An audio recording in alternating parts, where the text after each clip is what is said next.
안녕하세요, 여러분. 오늘은 정말 특별한 이야기를 준비했습니다. 세상에는 수많은 명언들이 있죠. 하지만 그 중에서도 정말로 사람의 마음을 뒤흔들고 인생을 바꾸는 힘을 가진 문장들이 있습니다. 오늘은 그런 문장들 중에서도 가장 강력한 몇 개를 여러분과 함께 나누고 싶습니다. 첫 번째로 소개할 문장은 이것입니다. 지금 이 순간이 당신이 기다리던 그 순간이다. 얼마나 간단하면서도 강력한 문장인가요? 우리는 항상 무언가를 기다리며 살아갑니다. 더 좋은 기회를, 더 나은 환경을, 완벽한 타이밍을 기다리죠. 하지만 진실은 이것입니다. 완벽한 순간이라는 건 존재하지 않아요. 지금 이 순간, 바로 이 시점이 여러분이 그토록 기다리던 그 순간입니다. 생각해보세요. 여러분이 꿈꾸는 일을 시작하기 위해 얼마나 많은 핑계를 만들어 왔나요? 돈이 더 모이면, 시간이 더 생기면, 준비가 완벽해지면이라고 말하면서요. 하지만 성공한 사람들의 공통점을 아시나요? 그들은 완벽하지 않은 순간에도 시작했다는 것입니다. 불완전한 상황에서도 첫걸음을 내디뎠어요. 스티브 잡스가 차고에서 애플을 시작했을 때 완벽한 환경이었을까요? 전혀 그렇지 않았습니다. 하지만 그는 기다리지 않았어요. 지금이 바로 그 순간이라고 믿고 시작했습니다.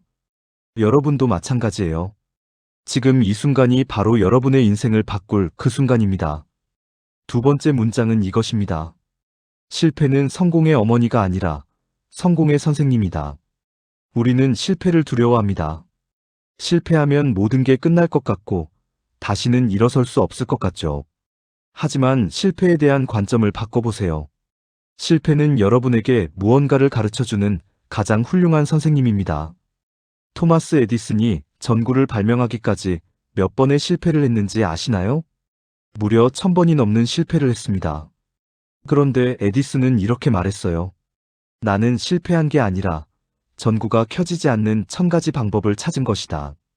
이것이 바로 성공하는 사람들의 사고방식입니다. 실패할 때마다 여러분은 한 걸음씩 성공에 가까워지고 있습니다. 실패는 여러분이 무엇을 해야 하고 무엇을 하지 말아야 하는지 정확히 가르쳐 주거든요. 그러니까 실패를 두려워하지 마세요. 대신 실패에서 배우세요. 그것이 성공으로 가는 가장 빠른 길입니다. 세 번째로 여러분과 나누고 싶은 문장은 이것입니다.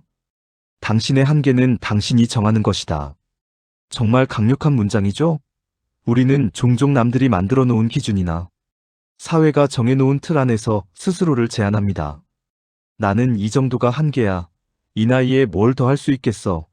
내 환경에서는 불가능해라고 말하면서요. 하지만 진실은 이것입니다. 여러분의 가능성에는 한계가 없어요. 한계라는 것은 대부분 여러분의 마음속에만 존재하는 것입니다. 역사를 바꾼 위대한 사람들을 보세요. 그들 모두는 자신의 시대가 정해놓은 한계를 뛰어넘었습니다. 헬렌 켈러는 보지도 듣지도 말하지도 못했지만 세상을 변화시켰습니다. 오프라 윈프리는 가난한 환경에서 태어났지만 세계에서 가장 영향력 있는 인물 중 한 명이 되었어요. 그들의 공통점은 무엇일까요? 자신이 정한 한계를 뛰어넘으려고 노력했다는 것입니다. 여러분도 마찬가지예요. 여러분이 생각하는 한계는 진짜 한계가 아닙니다. 그저 여러분이 스스로에게 그어놓은 선일 뿐이에요. 그 선을 지우세요. 더 크게 꿈꾸세요. 더 높이 날아오르세요. 네 번째 문장은 특히 힘든 시기를 보내고 있는 분들에게 들려드리고 싶습니다. 가장 어두운 밤이 지나야 새벽이 온다. 지금 여러분이 아무리 힘들어도, 아무리 절망적으로 느껴져도 이것만은 기억해 주세요. 모든 어려움에는 끝이 있다는 것을요. 인생을 살다 보면 정말 견디기 힘든 순간들이 있습니다. 모든 게 무너져 내리는 것 같고 앞이 보이지 않을 때가 있어요. 하지만 그런 순간일수록 이것을 기억하세요. 가장 어두운 시간은 새벽이 오기 직전이라는 것을요. 여러분이 지금 겪고 있는 어려움은 영원하지 않습니다. 반드시 지나갈 거예요. 그리고 그 어려움을 이겨낸 여러분은 이전보다 훨씬 강해져 있을 겁니다. 상처받은 곳이 더 단단해지는 것처럼 어려움을 극복한 마음도 더욱 단단해집니다. 다섯 번째 문장은 이것입니다. 변화를 두려워하지 말고 변화하지 않는 것을 두려워하라. 변화는 무섭습니다. 익숙한 것을 떠나는 건 언제나 두려운 일이에요. 하지만 성장하기 위해서는 변화가 반드시 필요합니다. 나비가 되기 위해서는 애벌레의 모습을 버려야 하죠. 만약 애벌레가 변화를 거부한다면 영원히 땅 위를 기어다니며 살아야 할 거예요. 하늘을 날 수 있는 가능성을 포기하는 셈이죠. 여러분도 마찬가지입니다. 더 나은 사람이 되고 싶다면 지금의 모습에 안주해서는 안 됩니다. 편안함의 영역을 벗어나야 해요. 새로운 도전을 받아들여야 합니다. 그래야 여러분의 진정한 잠재력을 발견할 수 있어요. 6번째로 나누고 싶은 문장은 이것입니다. 남과 비교하지 말고 어제의 나와 비교하라. SNS 시대를 살아가는 우리에게 정말 필요한 조언이죠. 우리는 너무 자주 남들과 자신을 비교합니다. 그리고 그럴 때마다 상처받고 좌절해요. 하지만 기억하세요. 여러분은 여러분만의 속도로 가고 있습니다. 남들이 아무리 빨리 간다고 해도 여러분이 늦은 게 아니에요. 중요한 건 여러분이 어제보다 나아지고 있는지입니다. 어제의 여러분보다 오늘의 여러분이 조금이라도 성장했다면 그것으로 충분합니다. 7번째 문장은 꿈을 포기하고 싶어하는 모든 분들에게 전하고 싶습니다. 포기하는 순간이 가장 아쉬운 순간이다. 우리는 목표에 가까워질수록 더 힘들어집니다. 마지막 고비가 가장 어려워요.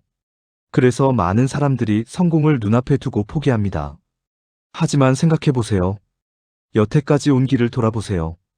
여러분이 얼마나 많은 노력을 했는지, 얼마나 많은 것을 희생했는지 말이에요. 지금 포기한다면 그 모든 것이 물거품이 됩니다. 그래서 포기하는 순간이 가장 아쉬운 거예요. 대신 이렇게 생각해보세요. 지금이 바로 마지막 고비일지도 모른다고요. 조금만 더 버티면 여러분이 그토록 원하던 목표에 도달할 수 있을지도 모릅니다. 절대 포기하지 마세요. 꿈은 포기하는 사람에게는 절대 이루어지지 않거든요. 마지막으로 여러분과 나누고 싶은 문장은 이것입니다. 지금 시작하면 1년 후에 당신은 시작하기를 잘했다고 생각할 것이다. 정말 간단하지만 강력한 진리입니다. 시작하지 않으면 아무것도 바뀌지 않아요. 하지만 지금 시작하면 1년 후에 여러분은 분명 감사해야 할 겁니다. 시간은 어차피 흘러갑니다. 여러분이 행동하든 하지 않든 1년은 지나갈 거예요. 그렇다면 그 1년을 의미 있게 보내는 게 낫지 않을까요? 1년 후에 그때 시작하길 잘했다라고 말할 수 있도록요. 여러분, 오늘 이 시간이 여러분 인생의 전환점이 되기를 바랍니다. 이 문장들 중에서 여러분의 마음에 가장 크게 와닿는 문장 하나를 선택해서 매일 마음속으로 되새겨보세요. 그리고 그 문장에 맞게 행동해보세요. 분명 놀라운 변화를 경험하실 거예요. 기억하세요. 여러분은 여러분이 생각하는 것보다 훨씬 강하고 훨씬 많은 가능성을 가지고 있습니다. 오늘부터 새로운 시작을 해보세요. 여러분의 인생은 지금부터 시작이에요. 오늘 영상이 여러분에게 조금이라도 도움이 되셨다면 구독 버튼과 좋아요 버튼을 꾹 눌러주세요. 그리고 댓글로 여러분만의 동기부여 문장도 공유해주시면 정말 감사하겠습니다. 여러분의 작은 관심이 더 많은 사람들에게 희망을 전할 수 있어요. 다음 영상에서도 더 좋은 내용으로 찾아뵐게요. 감사합니다.